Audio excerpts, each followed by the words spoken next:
We welcome you to the Sunday Flags podcast, the introductory episode right here on December 10th. I am Luke Brown. He is Mason Kinnahan, and this is our golf podcast. We look forward to full season coverage starting in mid-January. It is currently mid-December. The Hero World Challenge just finished up, so we thought that this would be a perfect time to introduce ourselves, talk a little golf, and uh, kind of get things flowing towards the start of the season. I was watching the Tommy Fleetwood win to finish off the regular season on the PGA Tour and kind of kicking around the tires all summer long about starting a golf podcast, starting a avenue to talk about golf each and every week. And Mason's the perfect guy to do this with me. We go to school together at Rowan University in South Jersey. We're both studying sports communication and media as well as journalism, and certainly looking forward to that applying that here and talking about golf every week, Mason. Yeah, I'm really excited for this. I think it's going to be great what we're going to be able to do with this podcast over this season. And we've got, some really great storylines to talk about heading into this year already. So I don't know, today we're kind of just introducing ourselves, talking about the Hero World Challenge a little bit, but I'm really excited to get things, full running in January when the season rolls around. Yeah, this is a perfect season to do it for both of us. Your favorite golfer, Akshay Bhatia, will continue to progress this season. My favorite golfer, Will Zalatoris, will kind of make his return this year, and there's a lot of great storylines this season, and certainly saw some of that at the Hero World Challenge. You look at the field that was in that Hero World Challenge; it came down to the wire. Hideki Matsuyama comes out with the win. So, first impressions on kind of the end of 2025 in terms of golf pacing were what? Yeah, I think, you look back at this season overall, and of course, the first thing you think about is Scotty, right? Just because of the dominance that he had throughout all of, the PGA Tour regular season and winning, two majors as well. So it was a season that Scotty really dominated. But if you want to look at, this week specifically, Hideki bookends his year with a couple of wins, winning the Century back in January and now winning the Hero World Challenge here in December. So it was a very good weekend from him all around. He shot 8 under to get things to a playoff on Sunday, and ultimately was able to come away with the victory, birdieing the first playoff hole. And that approach shot to 2 feet on that playoff hole was, exactly what he needed to pick up the win. Yeah, I mean, it certainly was. You look at kind of what where the momentum was. I would definitely argue it was for Noren. He's got an 18-footer for birdie to force the playoff at 22 under on 18. He was just playing so well. It was you know very noticeably easier. I don't know about easier course, but the scores were low. Everybody was making birdies late on Sunday, and then Noren's able to force the playoff. Matsuyama just comes out and puts a dagger on the first playoff hole, 2 feet 7 inches, sets up a birdie putt. It's his lowest round ever at Albany. It was a 64. Important to note that the event, since it was such a limited field and such a kind of unique event, it does not count as an official win on the PGA Tour. So Matsuyama's career win total still at 11, and it does not offer FedEx Cup points. Kind of would be obsolete if it did, considering Yeah. FedEx Cup playoffs are miles and miles and miles away. We're closer to the last year's than we are to this year's. Um, but it does impact official world golf ranking. So that's what kind of stuck out to me. Alex Noren started the year at 54th in official world golf ranking. He was 17th before the Hero World Challenge. Now he is 12th. So you're talking about a guy that was outside the top 50 in official world golf ranking to now being knocking on the door of top 10. Yeah. Yeah, he's striking the ball very well right now. 69, 66, 67, 64 on the weekend for him. And, he's gained strokes on approach as well in 7 of his last 8 events. He's 43 years old, but I think he's playing some of the best golf of his career. You look back in September. Winning the BMW PGA Championship. He won the British Masters as well on the DP World Tour. He is playing some very good golf, and he has his PGA Tour card this year through his placement on the DP World Tour's race to Dubai. So we're going to see a lot of him in the spring, and he can definitely be a contender because he's shown that even in some, this is a very good field that a field that you would get in some signature events with some of the guys that are at the top here at the World Challenge. And he was able to, shoot that 64 on Sunday, get himself into a playoff, make that 18-footer, like you said, and, compete with some of the top guys on tour, which is huge for a guy like him. Yeah, and like you're talking about a guy who does not have a win on the PGA Tour yet. He's over, what is he, 43, I think. 43, yep. So, he really doesn't have much to lose. Like, he's going to come out and play his best golf this season and try to be a contender. I saw a tweet somewhere about how he could have been on the Ryder Cup team for Europe. hmm Yeah, I he mean, was I kind of on the 100% border. agree. What's that? He was kind of on the border, I would say, Yeah, but yeah. yeah, he was. And like that's really impressive for a guy that started the season at 54th in the official World Golf ranking and didn't play until May 11th. At least not on the PGA Tour.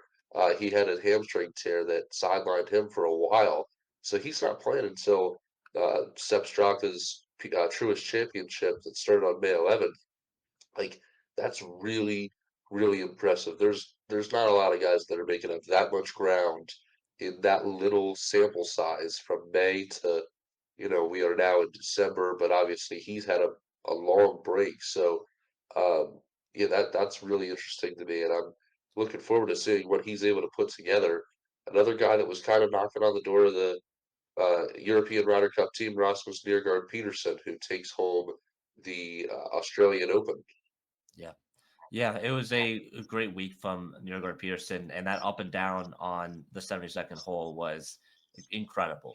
So the stuff that he was able to do at that a course like that is just like dominating golfers left and right in terms of course conditions and the way some of these greens are laid out.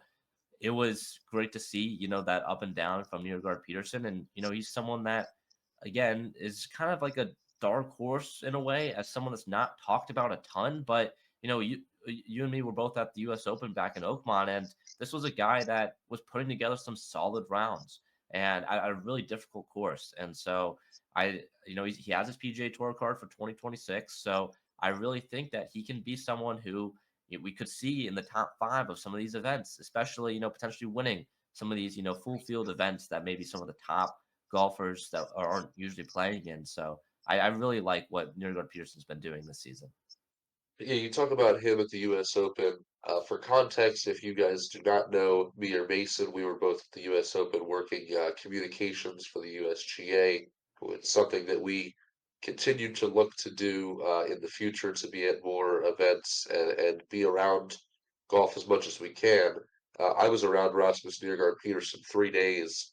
I think it was Thursday, Friday, Saturday doing interviews. What stuck out to me about him is like he doesn't get too high or too low. Like there will be interviews that I did with him, and you bring up holes that he did really well, and you bring up holes that he did not perform very well at all, and he's kind of the same. Like it doesn't really phase him. He's very aware of what's going on. He's a Oklahoma State Cowboy, went to school with Victor Hovland at Oklahoma State, and this is a guy I am very high on. Like I really, really think that he has a shot to do something. And I think this year is going to be super important for him. To win an Australian Open, obviously, was big. That was a pretty decent field. Like you got Yes. Rory in the Yeah. field. Rory with his ball under banana. That was hilarious. Um, did not play the ball well from underneath the banana at about 10 yards. Um, but that obviously gives him a Masters invitation now Mhm. as well. I think that was already an event that gave Masters invitation. I know the Masters just kind of Yes. restructured their invitations, That so all of those national opens are so important now. Yeah, and you know, uh, Nirgard Peterson's been on the DP World Tour this season, so he hasn't played many PGA Tour events. But you look at the U.S. Open, of course, the T12 there. He was didn't make the cut at the Scottish Open, but if you look earlier in the year, Valspar T22, so real decent performance there. I think it's just for him performing better in some of these bigger events. He was cut at the PGA Championship. Again, he didn't get an invite to the Masters, but I think some of these performances that we're starting to see from a guy like Njorgen Peterson is going to open the doors for some of these some of these bigger opportunities here in 2026. Like you mentioned, getting that invite now to the Masters and kind of having this full PGA Tour status for 2026 as well. I think that a guy like him can play his way into these signature events as well, and someone that once you get into those signature events, those events start to add up. Your schedule starts to fill up, and it's kind of made for you. So I really think that a guy like Njorgen Peterson is someone who could be surprisingly, or maybe surprise a few people on the PGA Tour this season. He'll get into the British as well. He'll Yeah. be in the Open Championship, and just watching again this up and down that he had. Everybody talks about how fast the greens are at Royal Melbourne, and he's just able to sink one in the clutch. So heck of a job by him, and can't stress enough how excited we are. I'm looking forward to seeing a lot of guys, and Hmm. obviously we'll get into this in our season preview a little bit more. But Chris Gotterup, I don't think he played as well as I don't think he played very well He this was past dead weekend at the last. Hero Yeah. World, um, but I'm really looking forward to seeing him play as well. I think that his stretch, well, when they went overseas to the Scottish Open and the British Open, man, like what a 2 week stretch that he put together. So Mhm. obviously looking forward to seeing a lot of guys. Two guys that we were not going to see are Sung J M and Uh, Siwoo Kim. Siwoo Kim. Yeah. Those are the two guys fresh on the brain, just left for Live Golf. What is that, this morning, Mason? Yeah, this morning it was being reported by I think Flushing It Golf. I believe that's what it was, Flushing. And yeah, Flushing at Golf and a few other outlets that were reporting that Siwoo Kim and Sung Jae Im are set to leave the PGA Tour and join one of the teams on the Ironheads GC team on Live Golf, which is also set to rebrand as well. That is coming up as well because their roster is going to be an all Korean roster as well. So I assumed that also you know motivated these guys to join that team. And, at the end of the day, it's all about money. And I'm assuming they're getting pretty hefty bags to make this move. But yeah, these are two Yeah, players. Yeah, you want to go on him? no, no, go ahead. Yeah, I was just gonna say, Siwoo Kim 47th in OWGR right now, Sung J M 42nd in OWGR. These guys have had pretty similar seasons. Now, Siwoo Kim third at the Australian Open this past weekend, but really has kind of struggled on the PGA Tour this year. Only a couple of top 10 finishes, and those were at the RBC Heritage and the PGA Championship back in the spring. So, he's still trying to find his form again. And for Sung J M, like I mentioned, 42nd OWGR. He had the top five at the Masters and two other top fives back in January. But once more, his play recently has not been at the top. Yeah, really looking forward to, really kind of interested to see when the confirmation on this happens because there hasn't been any confirmation by Live or the PGA Tour or either golfer himself, which is really the key.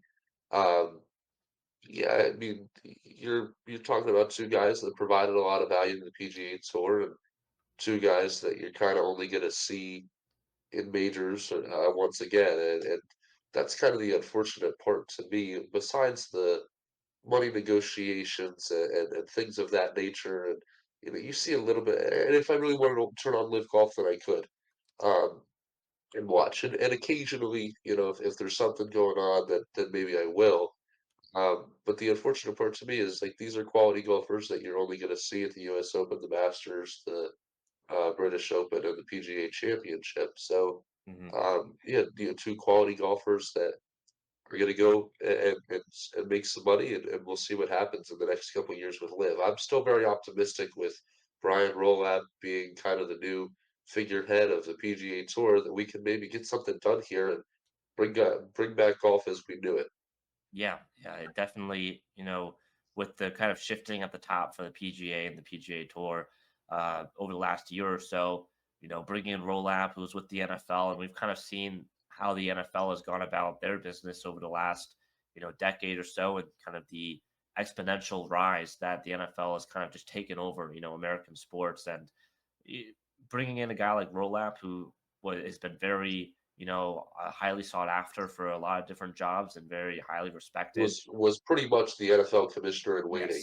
Yes, yes, yeah, he was to Goodell, and he now goes to the PGA Tour, where the change definitely needs to be made with some of the ways things are formatted right now. So definitely optimistic as well. We'll see, Rolap in his first full year at the helm in 2026, what changes he makes. I know the FedEx Cup playoffs are still set to be exactly how it was in the format wise for 2026, but we'll wait to see. And 2027, I think, is going to be the first year where we start to see some major changes in terms of how the schedule is structured and how the PGA Tour goes about their business with Live.